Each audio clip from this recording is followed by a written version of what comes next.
Има моменти в политиката и живота, в които не числата говорят най-силно, а чувството за правда. Има избори, след които не просто броим гласовете, а се питаме всъщност кой изнесе на гърба си битката. Кой беше на терен? Кой понесе клеветите? Кой защитаваше вода? Кой стоеше до обикновения човек? И кой накрая просто се качи върху вълната на чуждия труд и чуждата надежда? За мен тези избори бяха точно такива. Величие беше малката партия, която не се скри. Малката партия, която не разполагаше с помпозността, с огромните ресурси, с блясъка на добре смазаната политическа машина, но имаше нещо много по-важно – сърце, хора и вяра.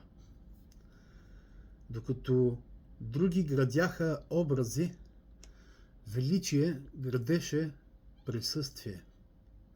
Докато други залагаха на маркетинг, зали, техника, брандиране и показност, хората на Величие бяха при народа. Там, където е болката, там, където е унижението, там, където е отчаянието, там, където България отдавна е забравена от онези, които претендират, че я представляват. Именно това е голямата истина, която мнозина не искат да признаят. Величие се бори смело на терен. Величие направи всичко по силите си, за да спре порочния модел на Борисов и Пеевски.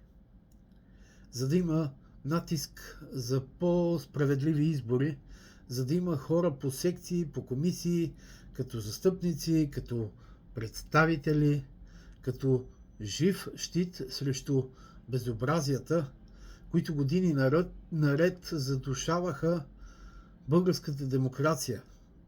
Това не беше битка за удобства, за министерски кресла и важни постове. Това не беше битка на обикновените политици, търсещи как да се наместят на добро място на народната софра. Това беше битка на хора, които излязоха с лицата си, с имената си и с последните си сили, защото вярват, че България още може да бъде спасена. На този фон Радев спечели. Да, спечели. Но нека всеки честен човек си зададе въпроса с какво точно, с какво конкретно на терен, с какво усилие сред малкия човек, с каква саможертва, с каква реална битка рамо до рамо с унижените, ограбените, обезверените българи.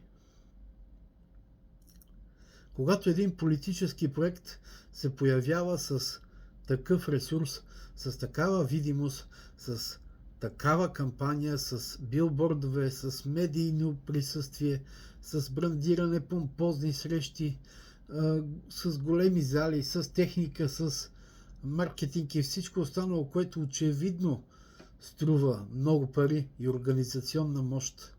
Няма как да не си зададем въпроса откъде идва всичко това и защо отново българското общество е подтикнато да гледа към поредния образ на Спасител, издигнат почти до месианска висота. Защото това вече сме го гледали. Пак ни се предлага фигура, която трябва да повярваме, че едва ли не сама, със силата на авторитета си, ще преобърне държавата. Пак сме тласкани да се доверим на внушението, че някой само защото е стоял високо в държавната пирамида, автоматично е и носителят на дълбоката народна надежда. Пак се оказва, че онези, онзи, който е бил близо до властта, се представя като алтернатива на властта. Пак се случва нещо познато, нещо, което народа вече е преживял. Ала-бала с президента. И най-болезненото е, че това минава. Минава, защото хората са изморени, минава, защото народът търси изход. Минава, защото когато си притиснат до стената, понякога се хващаш за най-ярката фигура, а не за най-истинската. И точно тук идва голямата несправедливост спрямо величие. Защото величие не дойде с ореола на институцията, не дойде с лъскавия декор на вече изградена президентска тежест. Не дойде с цялата мощ на една добре опакована политическа витрина. Дойде с друго, с хора, с идеализъм, с риск, с готовност да бъде мачкано, усмивано, атакувано, клеветено и въпреки това да продължи. И Вели Михайлов показа точно това. Независимо дали някой го харесва или не, той показа, че не бяга от конфронтация, че не се свива пред нападките, че не се крие, когато го атакуват. Той беше готов да отговори на всяко заяждане, на всяка клевета, беше готов да понесе всеки удар. Но още по-важно, беше готов да слезне при хората, да говори с тях, да ги чуе, да ги накара да почувстват, че някой най-после не ги гледа от високо, а ги приема като живи човешки съдби. Това не може да се купи с билбордове. Това, уважаеми дами и господа, не може да се наеме с големи зали. Това не може да се изфабрикува с брандинг, телевизионно излъчване и под опеката на социологическите агенции. Това или го имаш, или не го имаш. А именно тук е голямата разлика между изкуствения политически ресурс и истинската народна енергия. Едното се прави с много пари, сценарии, подредени кампании. Другото се ражда тогава, когато хората видят в теб не просто кандидат, а своя човек. Не просто политически играч, а човек, който е готов да бъде на тяхна страна, дори когато това му струва всичко. Затова днес за мен въпросът не е просто кой е взел повече. Въпросът е кой какво е заслужил. И аз съм убеден, че ако има една формация, която заслужи уважение в тези избори, това е именно величие. Защото тя показа характер, показа воля, показа, че малката партия не е обречена да бъде безгласна буква.